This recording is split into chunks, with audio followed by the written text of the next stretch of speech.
नमस्कार, मैं doctor Manju Bhargavi language tutorial में आप सभी का हार्दिक स्वागत करती हूँ। आज मैं आप लोगों को मन्नू भंडारी जी द्वारा लिखित कहानी सजा का सारांश सुनाने जा रही हूँ। सजा कहानी के पात्र है आशा, आशा की अम्मा शारदा, आशा के पिता दिनेश, आशा का भाई मुन्नू, आशा के मामा कांत, चाचा उमेश, चाची लीला, आशा के दादा और दादी, चाचा के बच्चे। मन्नू भंडारी इस कहानी की कथा वस्तु के अनुसार सजा न्याय व्यवस्था पर पहरा करने वाली मार्मिक कहानी है। मन्नू भंडारी की इस कहानी में नायक मध्यम वर्गीय परिवार के 20,000 रुपये हड़पने के गबन के आरोप में सस्पेंड हो चुके थे। उस आरोप में आशा के पापा को अदालत 2 वर्ष की सजा सुनाई थी। आशा लिखती है, पापा का कार्ड आया है, चाचा जी के नाम। फैसले की तारीख 16 अप्रैल पड़ी है। उसमें पापा ने कुछ नहीं लिखा, न प्यार न आने की खबर। शायद समय ने उन्हें बदल दिया है। हम भी तो बदल गए हैं। मैं भी तो कितनी बड़ी हो गई हूँ। 7 आदमियों का खाना बना लेती हूँ और कानून की बातें भी समझती हूँ। पिछली बार जब फैसला हुआ था तो सब लोग गए थे, मुझे और मुन्नू को छोड़कर।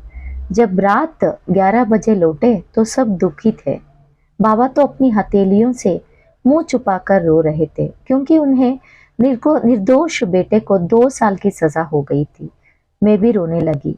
अम्मा मुझे समझाती है कि बुरे दिन है, चुपचाप रह जा, सब कुछ ठीक हो जाएगा।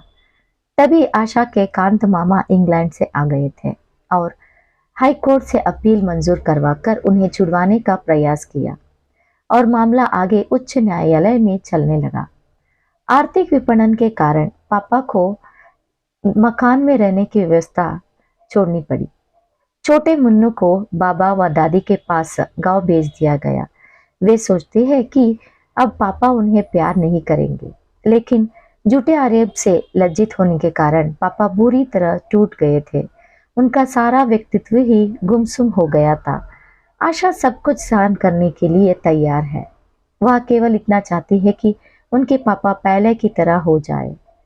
ठंड खाकर अम्मा बीमार हो गई, लेकिन आर्थिक तंगी के कारण वे डॉक्टर के पास जाने से हिचकिचाती थी। बूढ़े बाबा ने बेटे की मदद करने के ख्याल से 25 रुपए की नौकरी कर ली, लेकिन हिसाब किताब में कोई भूल हो जाने से वहां भी चली गई। मुन्नू को चाचा के पास भेज दिया गया। चाची के क्रोध स्वभाव से अम्मा और पापा परिचित थे। मुन्नू को सहारा देने के लिए आशा को भी वहां भेज दिया गया। उसने अपनी पढ़ाई छोड़ दी, बस चाची को प्रसन्न करने के लिए दिन रात घर में काम करती रहती ताकि मुन्नू चाची के गुस्से से बचा रहे। फिर भी बेचारा उपेक्षित सा दिन भर घर में काम करता रहता। कभी कभी वे चाची से किसी चीज की जिद कर बैठता तो उसे मार मिलता था। बीमारी के कारण मामा अम्मा को अपने साथ ले गए और पापा पुराने मकान छोड़कर अंधेरी कोठरी में गंदे मोहल्ले में रहने लगे। पापा कभी आशा को पत्र नहीं लिखते।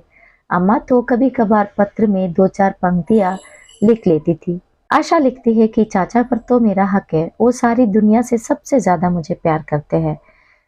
एक दिन सब लोग जल्दी जल्दी अलीगढ़ चले। फैसले का दिन आया था। पापा को सजा से मुक्ति मिल गई।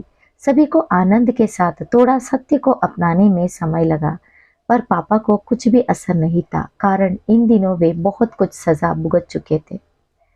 सजा तो पापा को हुआ था, पर घर वालों के लिए भी वो सजा बहुत भारी पड़ा था। इसी बातों के साथ आशा अपनी भावना को व्यक्त करती है और यहीं पर कहानी का सारांश खत्म होता है। धन्यवाद।